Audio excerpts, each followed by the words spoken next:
Stunts from famous movies that went seriously off the rails. But before we start, please take a moment to give this video a like, subscribe and hit the bell so you'll never miss these great stories. Being a stunt performer might just be the most thankless job in Hollywood. Even if they're flipping a car, jumping from an explosion, or taking a knockout punch, stunt doubles are usually an afterthought once credits roll, even though they put their lives on the line. Some of the death-defying moments that made these famous films pop with intensity had stunt artists staring death or injury in the face, and not even Hollywood magic could cover up their very real wounds. Resident Evil: The Final Chapter. Stunt double Olivia Jackson had worked on major blockbusters like Mad Max: Fury Road and Star Wars: A Force Awakens, but it was while working on Resident Evil that Jackson crashed her motorcycle into a crane-mounted camera. Suffering a spine injury, she was placed in an induced coma for 17 days, and her left arm was amputated. Although she successfully sued against those responsible, she is still recovering. Stunt performer Lisa McCullough belonged to the team that chased down Michael J. Fox's lead character on hoverboards, culminating in a crash into a clock tower. After a few failed attempts, McCullough said she wouldn't perform the stunt anymore. Cheryl Wheeler-Dixon took over. She hit one of the pillars and fell 30 feet onto concrete. She survived, but with face injuries. Stuntman Art Scholl was an expert pilot, so for the Tom Cruise-led flick, Scholl was tasked with operating a camera-rigged plane to follow the fighter jet action. One scene required he spin and recover his plane, but the recovery never came. "I have a problem, I have a real problem," he said over the radio, just before he crashed into the ocean. Stuntman Jim Shepard took on a sequence where a character was dragged to death by a horse. But horses are harder to control than humans, and the animal used in filming went way off course and literally dragged Jim to his death. Unbelievably, the take is actually in the final film. The scene cuts off before the moment Shepard struck his head on a fence post. In 2017, Joy Harris performed a high-speed stunt on a motorcycle down a ramp of stairs. It ended horribly when she struck the side of a building. An investigation revealed multiple mistakes, from the lack of a helmet for Harris and the lack of barriers to protect her. For this movie's opening car chase, performer Aris Komnenos rode as a passenger in one of the pursuing vehicles. Without warning, his vehicle hit into another and then broke through a guard wall, dangling the car over the edge of a 50-foot drop. Rescuers bolted to ensure Komnenos and his driver weren't still in the car if it went over. His driver was left in better condition as Komnenos fell into a short-term coma. In this movie, Sonja Davis acted as the stunt double for actress Angela Bassett. Davis felt extremely uncomfortable with one of the movie's planned stunts, a 40-foot drop onto an airbag. Nevertheless, she took the plunge and was catapulted off the padding when it popped on impact. She died from injuries 13 days later, and her family later sued for a failure of providing key safety equipment. They won $10 million. For an action scene in The Avengers, Jeremy Fitzgerald had to fall 30 feet. If the fall wasn't risky already, there was a jagged rain gutter below that could make a wrong move a deadly one. When he began the stunt, Fitzgerald stumbled and fell onto bricks. Despite it tearing off some of his scalp, Fitzgerald considered it as a flesh wound and continued working. Meet Larry Rippenkroger, who was Bruce Willis's stunt double. He went over a fire escape and fell 25 feet before hitting the pavement. He suffered broken bones in his face, fractured wrists, and broken ribs, all of which resulted in a temporary production shutdown. Willis was by his side as the stuntman healed. Movie stunts can be dangerous for those nearby. H.B. Halicki directed this film, and during production he oversaw a major set piece, a tumbling water tower. Something went wrong, however, and the collapsing tower knocked over a telephone pole, which struck and killed Halicki. Production never resumed. In this film, Scott McLean performed a scene as the double for Ed Helms' character. With Scott's head out a taxi window, the stunt driver erred and hit another vehicle, giving the stunt performer a gash on the head and torn flesh. He survived and sued the producers and Warner Brothers. When a film has more than one stunt go wrong, there may be a problem. On set, Kun Lu below was killed by an explosion that also injured stuntman Nuo Sun. As Jet Li's stunt double, Sun damaged his head, arms, legs, neck, and nervous system. He sued Millennium Films, as did Kun Lu's family, for negligence. For a sequence where a car was sent over a waterfall, stuntman Terry Leonard and Vince Dedrick Jr. were supposed to jump away from the vehicle and the whirlpool below. During filming, though, Leopard's jumping platform broke, and he fell into the water. Dedrick Jr. hit the water so hard that he was left stunned. Rescuers saved them both. For the Vin Diesel-led action film, stunt double Harry O'Connor was a former Navy SEAL. He was tasked with an aerial stunt where he slid down a parasailing line, and he was supposed to land onto a submarine below.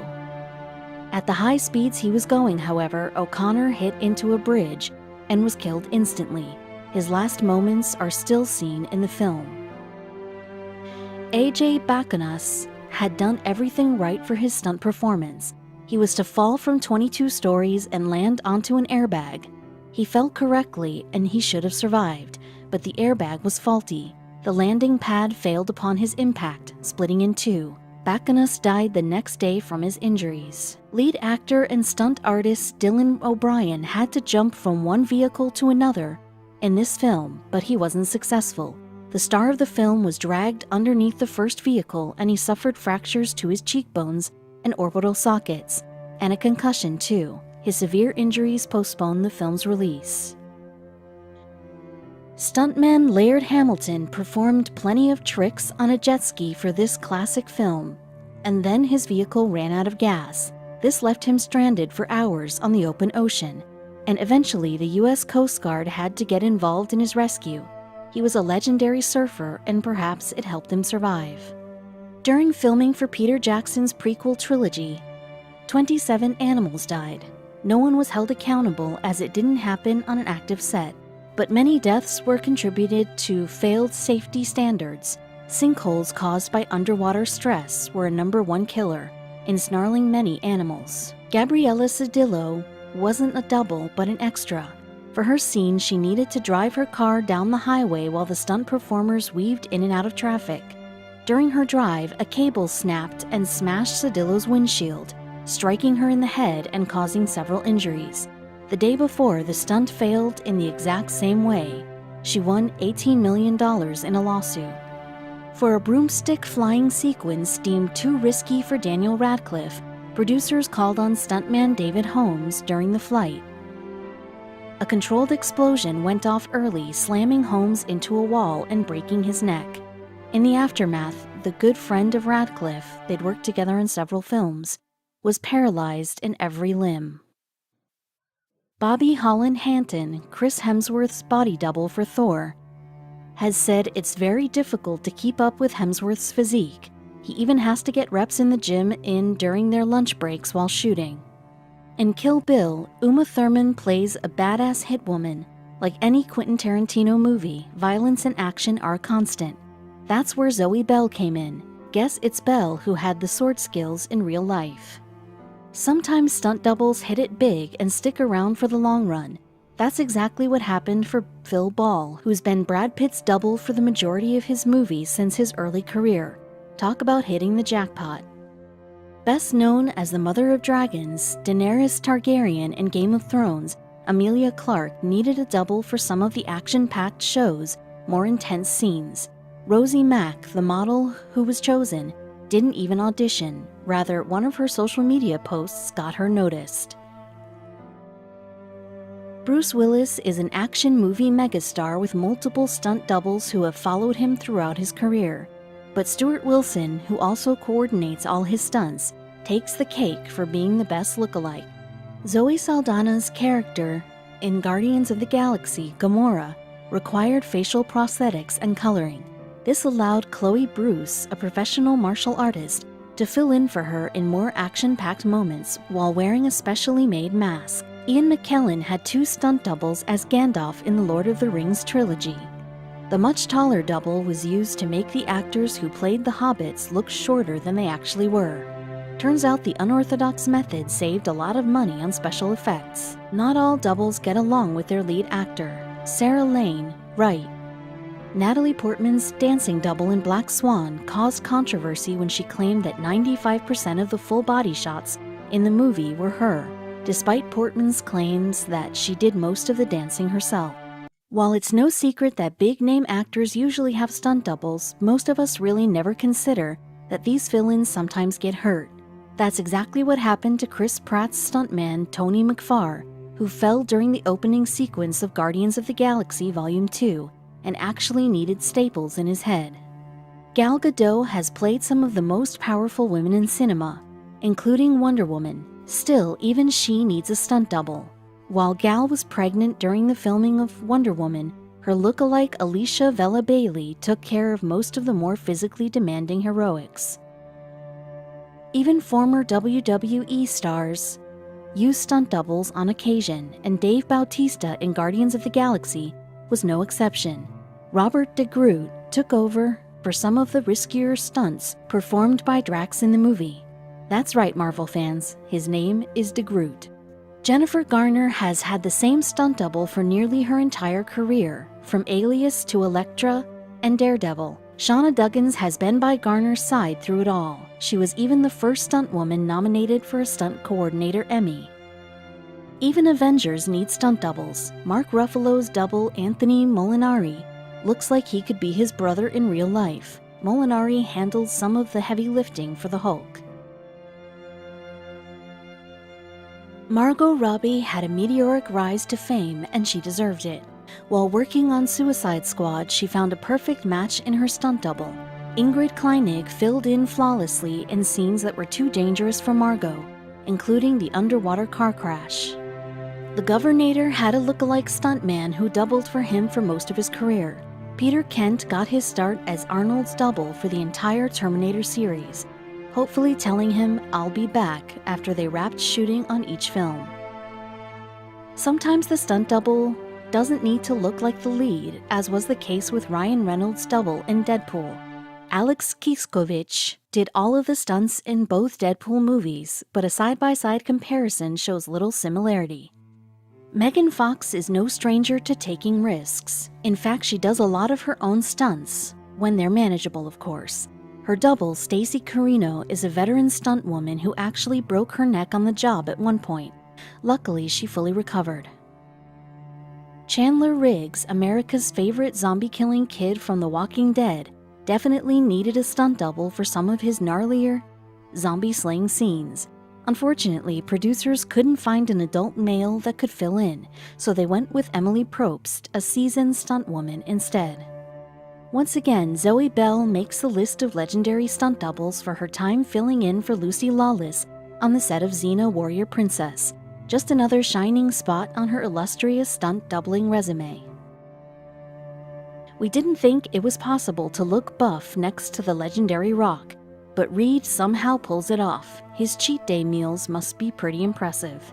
Here, Reeves' stunt double accompanies him during the filming of John Wick for a scene in which the character is forced to escape a motorcycle brigade on horseback. Barry is one of the most beautiful women in Hollywood, so it would be an honor to be her double.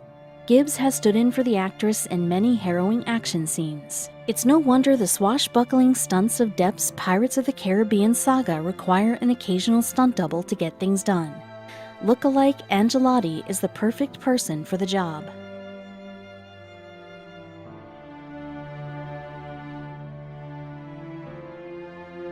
It's hard to tell these two studs apart, but on the left is Evans, and on the right is his double, whose extensive training in martial arts helps him execute jaw-dropping feats on screen. This rugged pair has worked together on multiple critically acclaimed films, including The Revenant in 2015, and most recently the action-packed Mad Max Fury Road. Styling is half the battle when it comes to stunt doubles, and it's frankly impressive how closely the hair and makeup artists are able to mimic Affleck's signature scruff on Citroën. Even with Stan's face partially obscured, it's easy to see how close these two resemble each other. Young is responsible for many of the impressive stunts done by Stan's character in Captain America: Civil War. At least from the neck down, these two are pretty indistinguishable. In this case, Scott stood in for Efron, not because of a dangerous stunt, but because the scene required more nudity than Efron was comfortable with. This one is truly uncanny. Leslie looks so much like Witherspoon that she could honestly be her long-lost twin. Maybe they should try a DNA